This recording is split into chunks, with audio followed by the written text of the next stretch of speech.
आज आपको सुनाने जा रहे हैं एक ऐसे खौफनाक रेलवे स्टेशन की कहानी, बेगुन कोडार। जी हाँ, जो 42 सालों तक बंद रहा और इसकी कहानियों से लोगों का दिल दहल जाता था।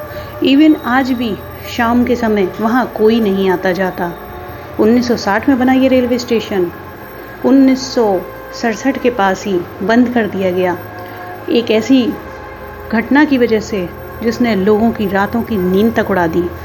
ये तो छोड़िए, रातों को सूरज ढलने के बाद यानी शाम के 5 बजे के बाद ना ही वहाँ कोई ट्रेन रुकती है और ना ही वहाँ कोई आता और जाता है। हालांकि कई साल हो चुके हैं, लेकिन हम आज आपको सुनाने जा रहे हैं एक कहानी जो सच्ची घटना पे ही आधारित है। ये हमें जिन्होंने भेजी है, हम उनका नाम नहीं बताना चाहेंगे, लेकिन उनके बेटे ने हमें मेल के माध्यम से इस कहानी को भेजा है और आप यकीन मानिए ये सच्ची घटना आपको बहुत अच्छी लगेगी। चलिए स्टार्ट करते हैं। उससे पहले चैनल को लाइक सब्सक्राइब करना बिल्कुल मत भूलिएगा। और अगर आपके पास भी कोई ऐसी कहानी है या आपका कभी भूत से सामना हुआ है या आपके फैमिली में या फ्रेंड्स में, तो वो कहानी हमें ज़रूर लिख के भेजिएगा। हम आपकी कहानी को लेके आएंगे सबके सामने। तो शुरू करते हैं दिल दहला देने वाली उस रात की कहानी, जब स्टेशन मास्टर पहुंचा बेगुन कोडार रेलवे स्टेशन और फिर हुआ उसका हकीकत से सामना। चलिए शुरू करते हैं। रेलवे में जॉब लगने के बाद वैसे तो प्रदीप काफ़ी समय अच्छा व्यतीत कर रहा था, लेकिन जब रेलवे में जॉब लग जाती है या जब भी आप जॉब ले लेते हैं तो चाहते हैं कि थोड़ा पोस्ट और बढ़ जाए। प्रमोशन हर कोई चाहता है, वैसा ही प्रदीप ने भी किया। एक और एग्ज़ाम की तैयारी की और अपने प्रमोशन के लिए उस एग्ज़ाम को पास किया। जब पास किया तो उसका दिन रात का सपना यही था कि वो एक दिन स्टेशन मास्टर बने। जब उसको लेटर आया तो उसके अंदर जो स्टेशन का उसे नाम मिला था वो था बेगुन कोडार। जी हाँ, और ये घटना थी 1966 के पास की। जब उसके पास ये लेटर आया, उसकी खुशी का कहीं ठिकाना ना था। उसे नहीं पता था ये स्टेशन कहाँ है, क्या है, उसे कुछ नहीं पता था। वो बहुत ही खुश हो गया। जैसे ही उसने अपने पिताश्री को ये बताया तो उसके पिताजी बोले, ये अच्छा तो है लेकिन पता नहीं क्यों मेरा दिल बैठा जा रहा है। प्रदीप, तुम एक काम करो, तुम वहाँ मत जाओ, मेरा दिल पता नहीं क्यों बहुत घबरा रहा है। लेकिन जैसा कि लेटर के अंदर अपना टाइम उसके पास में इतना नहीं था कि वो सोच पाता कि क्या करना है, उसने अपने फादर से कहा, पापा मुझे जाने दीजिए, क्योंकि मेरा सपना भी तो यही था। आप भी तो कहीं ना कहीं यही चाहते थे कि मैं प्रमोशन लेकर के स्टेशन मास्टर बनूं। अब जब क्योंकि इतनी मेहनत करके मैंने एग्ज़ाम पास किया है तो अब क्या मैं नहीं जाऊं? तो उसके पिताश्री ने बड़े भारी मन से कहा, नहीं बेटा, ये भी बात सही है, ठीक है जैसा तुम कहते हो। फिर क्या था, वो अपने घर से बेगुन कोडार के लिए निकल पड़ा। जब वो वहाँ जाने लगा तो उसने अपनी सारी सामान, अपनी सारी चीज़ों को चेक किया एक बार, और जाने वक्त जल्दीबाजी में वो अपने साथ उसके पिताजी द्वारा दी गई पूजा पाठ की चीज़ों को ले जाना भूल गया। अक्सर ऐसा होता है, जल्दबाजी में कुछ चीज़ें रह जाती हैं, कुछ सामान उसका वहीं छूट गया। हालांकि उसके पिताजी ने वो सामान देख तो लिया था, मगर कहीं ना कहीं वो मजबूर थे क्योंकि वो निकल चुका था और अब काफ़ी वक्त भी बीत चुका था। तो इन बातों का कोई फ़ायदा नहीं था। जैसा कि आज सभी मोबाइल यूज़ करते हैं, उस समय तो कोई मोबाइल भी नहीं था। रात की घड़ी जैसे जैसे आगे बढ़ रही थी, उसके पिता की टेंशन वैसे वैसे आगे बढ़ती जा रही थी।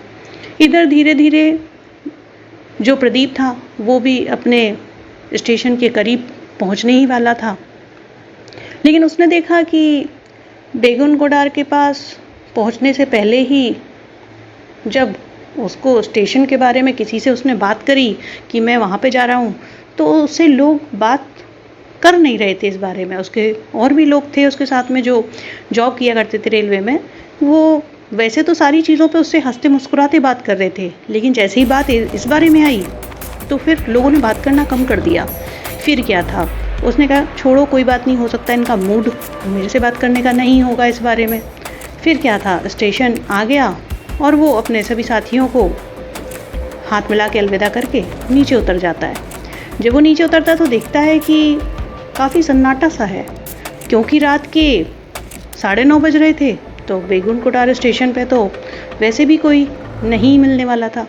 वहाँ पे देखा तो उसे कोई स्टेशन मास्टर भी नहीं दिखा, क्योंकि उसने बहुत ज़्यादा रिसर्च भी नहीं करी थी और उसका गांव जो था कि जहाँ पे उसे लेटर मिला था पोस्टमैन से, वो काफ़ी अंदर था, तो उसके पास लेटर भी काफ़ी लेट ही पहुँचा था। तो उसे जॉब ज्वाइन करने के लिए देरी नहीं करनी थी, क्योंकि बहुत एक्साइटेड था प्रदीप, बहुत खुश था, होता भी क्यों ना, क्योंकि उसका एक ही मात्र सपना था स्टेशन मास्टर बनने का, और अब वो बहुत ज़्यादा खुश था। जब वो स्टेशन पर उतरा तो उसकी खुशी का कोई ठिकाना ना था। लेकिन वहीं पे उसे एक बात बहुत सता रही थी, किसी से भी बात करने पे कोई भी उस स्टेशन के बारे में कुछ ठीक से बता नहीं रहा था। उसके साथियों ने भी उसके संग पहली बार कुछ अजीब सा व्यवहार किया था। इस बात पे उसकी रूह कांप रही थी, लेकिन कहीं ना कहीं वो खुश भी था। जब स्टेशन पे उतरा तो उसको स्टेशन को देख करके बहुत ही गुस्सा आया, क्योंकि ना तो उसे वहाँ पे कोई स्टेशन मास्टर, ना ही कोई लाइट दिखाने वाला, ना ही कोई झंडा दिखाने वाला, कोई भी नहीं था। मतलब वहाँ पे कोई भी ऐसा कर्मचारी उसे नहीं दिखा जिससे कि वो बात कर पाता। फिर क्या था, वो वहाँ पे जब ट्रेन चली गई तो अकेला ही था। यूँ मानो कि एक खंडहर जैसी जगह पे वो अकेला खड़ा हुआ था। ना वहाँ आगे कोई था, ना पीछे कोई था, ना ही किसी और गाड़ी का कोई सायरन सुनाई दे रहा था। फिर क्या, जब वो वहाँ पे उतरा तो उसने अपना बैग वगैरह रखा और सोचा थोड़ा सा राउंड ही मार लेता हूँ। तभी उसे आगे बढ़ने पर कुछ पायल की आवाज़ आई, छम छम करके। जब उसे पायल की आवाज़ आई तो उसे लगा शायद मेरे अलावा भी यहाँ पे कोई और है, शायद कोई महिला ट्रेन के इंतज़ार में यहाँ बैठी होगी। उसने सोचा चलो देखता हूँ। जब वो आवाज़ जहाँ से आ रही थी उस ओर बढ़ा तो उसे वहाँ कोई ना दिखा। फिर अचानक से उसे लगा जैसे कि कोई उसके पीछे है। जब उसने पीछे मुड़ के देखा तो वहाँ भी कोई नहीं था। तभी अचानक से ज़ोरों से हवा चलने लगी। उसे लगा लगता है मौसम बिगड़ने वाला है। यही बरसात का ही मौसम था। जब उसने देखा कि यहाँ रहस्यमय तरीके से चीज़ें हो रही हैं, कभी किसी की आवाज़ आ रही है, वो दिख नहीं रहा। उसे बीच में ऐसा लगा जैसे कि कोई लड़की बोल रही है, लेकिन उसे कोई सुनाई नहीं दिया। फिर क्या था, वो थोड़ा सा डर सा गया अंदर से। फिर अचानक से उसे ऐसा लगा जैसे कि पटरी पे कोई लड़की है जो कि दौड़ रही है, दौड़ी जा रही है, दौड़ी जा रही है। फिर कभी वो उस पर दौड़ती है। जैसे ही ये चीज़ उसने देखी तो उसका डर का कहीं ठिकाना ना रहा। अब प्रदीप को बहुत ज़्यादा डर लगने लगा था, क्योंकि वो लड़की नॉर्मल लड़कियों जैसी नहीं थी। उसका चेहरा बिल्कुल भी नहीं दिख पा रहा था प्रदीप को, लेकिन वो दौड़ती हुई ट्रैक पर दिख तो रही थी मगर गायब हो जाती। जब प्रदीप उसे रोकने के लिए आगे भड़के तो आया, लेकिन वो लड़की कहीं गायब सी हो गई। फिर अचानक हवा भी रुक गई। यूँ लगा जैसे कि मानो मौसम उसके इशारे से बदल रहा है। फिर बारिश बहुत ज़ोरों से स्टार्ट हो गई। अब छोटा सा स्टेशन ही था, बहुत बड़ा स्टेशन तो था नहीं, जो कि बंद ही था। अंदर ज़्यादा जाने के लिए उसके पास कोई ऐसा वो भी नहीं था, ना तो वहाँ पे स्टेशन मास्टर था। वो से प्रदीप को गुस्सा भी आ रहा था। लेकिन फिर क्या था, फिर वो पायल की आवाज़ फिर से सुनाई दी। अब प्रदीप को फिर से डर लगने लगा। अचानक ही उसे वो लड़की ढूंढने पे कहीं नहीं दिखी। फिर अचानक उसने अपना चेहरा उठाया। छम छम की आवाज़ उसके सिर के ऊपर से आ रही थी। कहीं जहाँ वो खड़ा था, जो स्टेशन था, उसके पास में एक पेड़ था बहुत बड़ा, बरगद का। वो उसके ऊपर बैठी हुई थी, बिल्कुल प्रदीप के सर के ऊपर। जैसे ही उसने उसे देखा, उसने अपना सामान वहीं छोड़ा और वो वहाँ से उल्टे पांव भाग गया। प्रदीप के डर का कहीं दूर दूर तक ठिकाना ना था। अब वो लड़की जोर जोर से हंसने लगी। बारिश पूरे जोरों पे पड़ रही थी। हवाएं फिर से तूफानी गरज के साथ जोरों से चलने लगी और वो लड़की की हंसी जैसे मानो प्रदीप की जान ही लेने पे बनाई थी। प्रदीप अपना सामान छोड़ करके वहाँ से भागने लगा। जब वो भागा तो उसने ये सोचा कि मैं भाग क्यों रहा हूँ, हो सकता है शायद गांव की लड़की है इसलिए ऊपर भी चढ़ गई होगी। प्रदीप के दिमाग में ये ना था कि वो कोई भूत भी हो सकती है, क्योंकि प्रदीप ने ऐसा कुछ भी उस रेलवे स्टेशन के बारे में तब तक सुना ही नहीं था। प्रदीप ने क्या, बहुत ज़्यादा इसके बारे में लोगों के बीच चर्चा भी नहीं हुई थी, लेकिन हाँ, रेलवे के कुछ कर्मचारी और कुछ आसपास के लोग इन बारे में जानते थे और गाँव के लोग भी। प्रदीप से रहा ना गया। तब प्रदीप वहाँ पे रुका और उसने पीछे मुड़ के उससे बोला, लड़की तुम ऐसे क्यों हंस रही हो, नीचे उतर के आओ, मुझे बताओ क्या बात है। इतनी हिम्मत जुटाते जुटाते अंदर से तो डर के मारे चेहरे पे पसीने और डर साफ दिख रहा था। तब वो लड़की उड़ते हुए उसके सामने आके खड़ी हो गई। तब क्या था, प्रदीप के डर का कहीं ठिकाना ना था। प्रदीप बेहोश हो गया और जब उसकी आँख खुली तो वो बहुत सारे लोगों के बीच में था, क्योंकि सुबह रेलवे के कर्मचारी आ चुके थे। वो जो पहले वाले स्टेशन मास्टर थे वो भी, सभी ने प्रदीप को कमरे में लिटा दिया था जो हेडक्वार्टर उसके लिए था, और उसके मुंह पे पानी भी छिड़का था जिससे वो होश में आया था। सभी ने उसे देखा और प्रदीप ने सबको देखा तो वो फिर से चिल्लाया। तो स्टेशन मास्टर ने कहा कि मैं यहाँ का स्टेशन मास्टर हूँ और तुम्हें इंचार्ज देने के लिए मैं यहाँ आया हूँ। बड़े गुस्से में प्रदीप ने कहा, बड़ी जल्दी आ गए आप, बाकी सारा स्टाफ कहाँ था, आप लोग मक्कार हैं, स्टेशन को खाली छोड़ करके आप लोग कहाँ चले गए थे। मैं रात भर यहाँ परेशानी में रहा, मेरे पास कोई इन्फॉर्मेशन भी नहीं थी, ना ही आपने कोई मेरे से कांटेक्ट करने की कोशिश करी, ना मैं आपके बारे में जानता था, तो कम से कम आप लोगों को यहाँ होना चाहिए था, मैं शिकायत करूँगा। तब स्टेशन मास्टर ने कहा, रात जो तुमने देखा उस सब को देख के हम लोग थक चुके हैं और अब मैं यहाँ बिल्कुल भी रात में रुकना नहीं चाहता हूँ, इसलिए मैं ये जॉब भी छोड़ रहा हूँ। मैं यहाँ से ट्रांसफ़र इतनी मुश्किल से ले पाया हूँ, इसलिए तो तुम यहाँ आए हो। अब तुम आते ही इन चीज़ों के सामने आ गए, लेकिन हम तो पहली बार जब यहाँ आए थे तब ऐसा कुछ भी ना था, लेकिन अब यहाँ पे रहने लायक कुछ भी नहीं रह गया है। शाम को 5 बजे के बाद यहाँ सब लोग चले जाते हैं, तुम भी ऐसा ही करना। तब प्रदीप ने सारी बात पूछी। तब स्टेशन मास्टर ने कहा, देखो मैं माफ़ी चाहता हूँ, लेकिन अगर मैं तुम्हें पहले से बता देता तो ये अच्छा ना होता, क्योंकि तुम कितने खुश होंगे जब तुम्हारा एग्ज़ाम निकला होगा, क्योंकि यहाँ पे स्टेशन मास्टर बन के आए हो। मैं नहीं चाहता था कि मैं तुम्हें पहले से बताऊँ। वैसे कोई परेशानी नहीं है, लेकिन 5 बजे के बाद यहाँ रुकना मत। जो हादसा तुमने अभी झेला है यही यहाँ रोज़ रात की कहानी है। वो लड़की या तो ट्रेन के साथ या ट्रेन के आगे भागती है, कभी कभी लोगों की जान पे भी बनाती है। शुक्र है कि तुम बच गए, लेकिन ऐसा हर रात ना होगा। प्रदीप, स्टेशन मास्टर तो बन गए हो, लेकिन तुम एक ऐसे स्टेशन पे आए हो जिसका आगे तक चल पाना मुझे तो बहुत ही मुश्किल लग रहा है, क्योंकि यहाँ बहुत सारे हादसे होते रहते हैं, कभी रेलवे के कर्मचारियों के साथ तो कभी रेलवे के यात्रियों के साथ। अब तो मुश्किल ही लगता है, बहुत रेलवे के अंदर काफ़ी सारी चीज़ें हो रही हैं।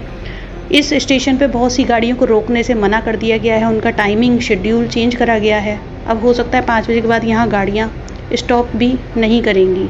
गाड़ियाँ यहाँ पे रुकने का समय 5 बजे से पहले का ही रहेगा। फिर क्या था, प्रदीप थर थर काँपने लगा। ऑलरेडी प्रदीप को बहुत बुखार था।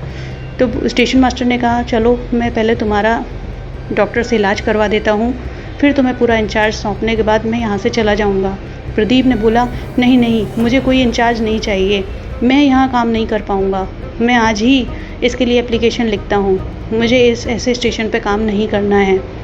फिर क्या था, 2 दिन ही हुए थे, उन्हीं के सामने वहाँ पे एक काम करने वाला रेलवे का लाइट दिखाने वाला लाइटमैन शाम को 5:30 बजे कट के उन्हीं की आँख के सामने मर गया। इससे देख कर के प्रदीप का मनोबल और ज़्यादा टूट गया। अब उसे अपने पिता की बातें याद आने लगीं। शायद उन्होंने सही कहा था, काश कि अगर मैं यहाँ नहीं आता और कुछ पता कर लेता कुछ दिन रुक के, तो शायद मुझे ये सब ना देखना पड़ता और मेरी वजह से इस लाइटमैन की जान ना जाती। क्योंकि प्रदीप ने जिद करी थी कि आज 6 बजे तक रुक के देखते हैं, लेकिन 5:30 बजे का ये हादसा दिल को दहला देने वाला था। गाँव के अंदर भी लोग बाग प्रदीप को घूर घूर के देख रहे थे। फिर क्या था, उसने एप्लीकेशन डाली हुई थी, वो एप्लीकेशन एक्सेप्ट हुई। फिर 1967 के अंदर इस स्टेशन को, बेगुनकोडार को हमेशा के लिए बंद कर दिया गया। एक बोर्ड लगाया गया और उस स्टेशन के 5 बजे के बाद ना ही कोई आदमी आता था और ना जाता था, और ना ही तो कोई रेलवे की गाड़ी वहाँ स्टॉपेज लेती और ना ही रुकती थी।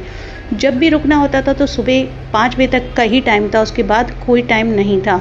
लेकिन वो केवल इसलिए था कि कुछ लोग जो वहाँ के थे, कुछ लोकल ट्रेन में, बस उन्हीं के लिए वो टाइम था, बाकी सारी गाड़ियाँ वहाँ से पास होती थी। इवन इतना खतरा था कि लोग बाग अपनी जो खिड़कियां थी उन्हें तक बंद कर देते थे। बेगुन कोठार को आने से पहले, बेगुन कोठार स्टेशन आने से पहले ही बंद कर देते थे। जी हाँ, क्योंकि वो लड़की ट्रेन के ट्रैक पे साथ साथ भागती थी। जो कोई उसे देखता था उसकी जान भी चली जाती थी। या तो वो सामने की तरफ से भागती हुई आती थी या फिर उसके साथ भागती थी। कई बार तो ड्राइवरों के साथ भी बहुत हादसे हुए। तो इस तरीके से 40 साल 42 साल तक इस स्टेशन को बंद रखा गया। और ये सच्ची घटना जिसके साथ में हुई उसने वहाँ से ट्रांसफ़र ले लिया और इस जगह पे जॉब करने से मना कर दिया। आज ये कहानी आप लोगों के बीच में हम ला पाए हैं, उनके लिए थैंक्स, उनका धन्यवाद। और ऐसी ही रोचक कहानियाँ आपके लिए लाते रहेंगे। आपको बता दें, बेगुन कोठार के अंदर आज भी 5 बजे के बाद उस रेलवे स्टेशन पे कोई नहीं जाता। हालांकि उसे खोल दिया गया 2007 के बाद, लेकिन हादसों के डर से वहाँ 5 बजे के बाद ना ही तो कोई रेल रुकती है, ना ही कोई चढ़ता है, ना उतरता है। और ख़ास हिदायत है, वहाँ के लोग भी, गांव के लोग भी वहाँ नहीं आते हैं। 5 बजे के बाद आज भी सन्नाटा पसरा रहता है। हाँ, ये है कि 5 बजे तक आज रेलवे स्टेशन वहाँ पे चालू है। 42 सालों के बाद में उसे चालू किया गया है, लेकिन 5 बजे के बाद आज भी वहाँ वही खौफ का मंजर रहता है। स्टोरी अगर अच्छी लगी हो तो चैनल को लाइक सब्सक्राइब जरूर कर लीजिएगा। Thanks for watching. बने रहिएगा। नेक्स्ट वीडियो तक अच्छे रहें, अपने फैमिली में, फ्रेंड्स में शेयर करें, जिससे कि फिर कोई अनजाने में शिकार ना हो जाए बेगुन कोठार का। मिलते हैं नेक्स्ट वीडियो में। Till then, bye bye.